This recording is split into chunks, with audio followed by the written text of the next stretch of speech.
বিয়ে না হতেই বউকে রেখে শালিকে নিয়ে টানাটানি।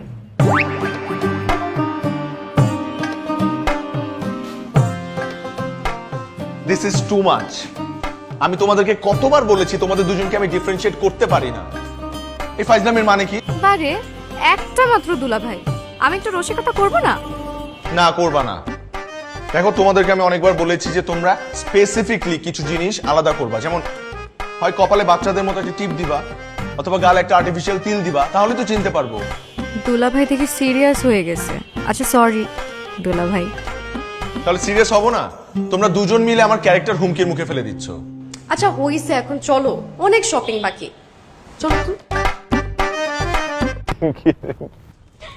আপনি যে রুগী দেখার পাশাপাশি এত ভালো নাচতে পারেন সেটা কিন্তু আমার জানা ছিল না। আরে ধুর, সবাই নাচতেছিল তাই ভাবলাম আমিও গিয়ে পার্টিসিপেট করি।